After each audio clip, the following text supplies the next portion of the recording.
안녕하세요. 최재봉의 마케팅 톡톡입니다. 지난 시간에는 네이버 블로그 글 상위 노출하는 방법 중에서 C랭크의 원리를 알아봤습니다. 오늘은 네이버 블로그에서 이미지를 삽입했을 때 그 이미지가 상위 노출하는 방법에 대해서 알아보려고 합니다.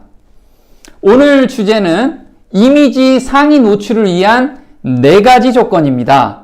물론 이 4가지 조건도 네이버 공식 블로그에 밝혀주고 있는 사항입니다. 하지만 막상 현장에서 이걸 적용하려고 보면 어떻게 적용해야 될지 잘 모르기 때문에 제가 디테일하게 하나씩 한번 알아보려고 합니다. 전제 조건으로는 네이버 블로그 글이 상위에 노출이 돼야지만 그곳에서 해당된 이미지가 상위에 노출되는 개념을 가지고 계셔야만 합니다.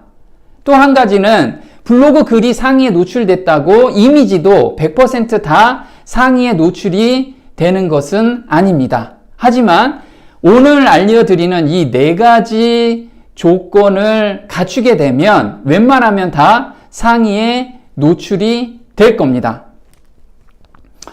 자, 네이버에서 밝히는 이미지 상위 노출하는 원리가 이겁니다. 검색 로봇이 이미지를 찾기 쉽게 연관된 정보를 담을 때 상위 노출이 된다는 겁니다. 좀 애매하죠? 연관된 정보입니다. 그래서 오늘 이 연관된 정보가 바로 4가지 조건인데 그 조건에 대해서 충족이 되면 상위에 노출시켜 주겠다는 거죠. 한번 알아볼까요? 자, 제가 이 이미지 글 상위 노출을 위해서 글을 작성했습니다. 그런데 하루가 지난 시점에서 검색 키워드로 검색해 보니 이미지가 상위에 노출이 되어 있습니다. 물론 블로그 글도 상위에 노출이 되어 있겠죠. 두 번째는 제가 운영하는 프랜차이즈가 있습니다. 제가 족발의 장인 족장이라는 프랜차이즈를 현재 운영하고 있습니다. 전국에 현재 60개 매장을 두고 있는데 제가 맛집 키워드로 검색을 해보시면 이렇게 제가 올린 이미지가 다 상위에 노출이 되어 있는 상태입니다. 물론 검색 키워드를 제가 밝히기가 좀 어려운 부분이 있으니까 그거는 양해해 주시기 바랍니다. 그래서 네이버에서 조건을 내건 이 4가지 조건을 제가 충족한 결과로 이렇게 이미지 글 상위에 노출이 되는 것을 확인했기 때문에 오늘 이 유튜브를 시청하시는 분들도 저와 함께 이 4가지를 제대로만 충족한다면 웬만하면 대부분 다 상위에 노출이 될 것으로 기대를 하고 있습니다. 자, 첫 번째 조건입니다. 첫 번째, 제가 블로그 글을 지금 쓰고 있습니다. 글을 쓸 때 이미지가 있지요. 이미지가 있을 때 이겁니다. 자, 각 이미지에 뭐가 있냐면 캡션이라는 게 있습니다. 이미지 설명이 있죠. 네, 이미지 설명에 검색 키워드를 넣으면서 설명을 하라는 겁니다. 그래야지만 네이버 검색 로봇이 이 이미지가 해당 키워드에 연관이 돼 있다고 인지를 하기 때문에 그렇습니다. 요즘 많은 분들이 이걸 작성을 많이 안 하시더라고요. 귀찮아서 작성을 안 하시는 분도 있지만 몰라서 안 하시는 분도 굉장히 많이 있습니다. 특히나 요 이미지의 캡션을 작성할 때는 반드시 검색 키워드가 들어가면 좋겠다는 거죠. 자, 두 번째입니다.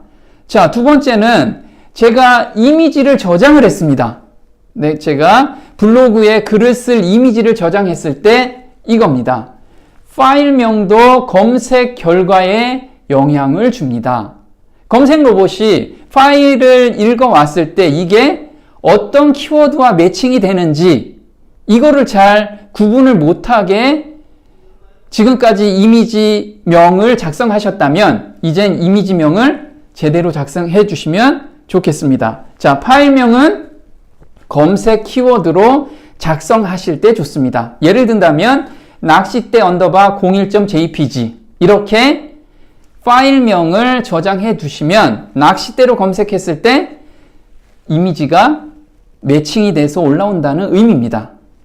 자, 세 번째는 이겁니다. 이미지가 작은 이미지를 사용하시는 분들이 굉장히 많습니다. 어디에서 캡처를 해오건 또는 이미지를 촬영했을 때 작게 사용하시는 분들이 많이 있는데 네이버 검색 로봇은 이미지가 큰 이미지를 선호한다는 겁니다. 네, 그래서 보시면 보통 이거죠. 320에 240보다는 1024, 768을 훨씬 선호한다는 겁니다.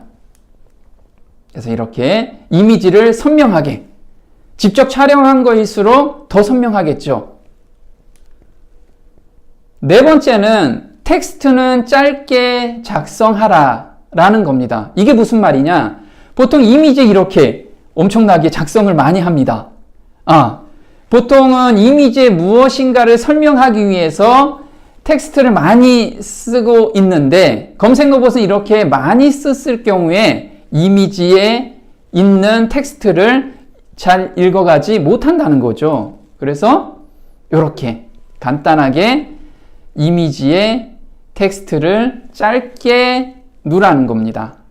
특히나 여기 검색 로봇이 잘 읽어갈 수 있게끔 키워드를 집어넣으면 더 좋겠죠. 네. 자, 요 네 가지입니다. 그런데 제가 이렇게 네 가지를 설명을 하니까 블로그를 운영하시는 분들이 질문을 많이 합니다. 이런 질문을 정리해 봤습니다. 워터마크나 저작권 등을 표시하는데 가능한가요? 아까 이미지에 텍스트를 막 쓰고 있는데 그 텍스트에 워터마크를 써도 됩니까? 이겁니다. 자, 제 이미지를 했는데 여기에 봉이의 일상 이런 식으로 워터마크나 또는 카피라이터 이건 누구의 사진이다 이런 거는 써도 무방합니다. 그런데 이런 질문을 합니다. 그럼 이미지에 전화번호를 넣는 것은 어떤가요? 보통은 상업적으로 많이 이용하시는 분들이 많죠. 블로그를. 그러면은 블로그 상위 노출이 됐을 경우에 상담 문의나 그 다음에 주문 전화가 오면 좋을 것 같아서 전화번호를 입력하는 경우가 많이 있습니다. 이렇게 상담 문의 010 어쩌고 저쩌고. 자, 이런 경우 어떨까요? 네, 네이버에서 저품질 대상입니다. 저품질이라는 건 공식적으로 네이버에서는 없다고 얘기를 하지만 품질이 낮다. 그래서 검색 상위 노출을 자연스럽게 안 시켜진다는 게 저품질입니다. 네, 그래서 이미지의 전화번호 노출은 앞으로 삼가해 주시면 좋겠습니다. 자, 이게 뭐죠? 네, 보통은 네이버 블로그를 다 쓰고 나서 맨 나중에 이런 걸 씁니다. 글 마지막에 같은 이미지를 넣으면 어떻게 되나요? 이런 질문도 많이 있습니다. 네, 이렇게 해서 대리운전 어쩌고 저쩌고 또는 쇼핑몰을 써놓고 쇼핑몰을 링크를 거는 경우가 많이 있지요. 네, 같은 이미지를 계속 넣었을 때 그러면 어떻게 될까요? 이것도 품질을 저하시키는 요인 중에 하나입니다. 그런데 여기에서 또 한 가지 질문입니다. 보통 블로그에서 글을 썼을 때 이렇게 상업적인 내용이 아닌 블로그에서 예쁜 이미지를 올려놓고 맨 마지막에 넣는 경우들이 많이 있습니다. 자기 블로거라는 걸 표시하기 위해서. 네, 상업적이지 않다면 그런 거는 품질에 큰 영향을 미치지가 않습니다.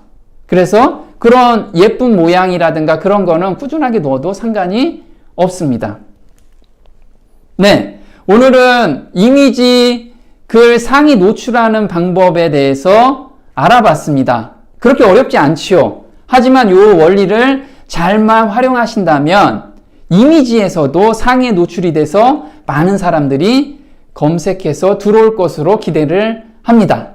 네, 그러면 다음 시간에는 저희가 지난 시간에 네이버에서 C랭크에 대해서 알아봤다면 다음 시간에는 네이버 블로그 글 상위 노출하는 방법, 마지막 방법인 다이아 로직에 대한 것에 대해서 알아보도록 하겠습니다. 네, 고맙습니다.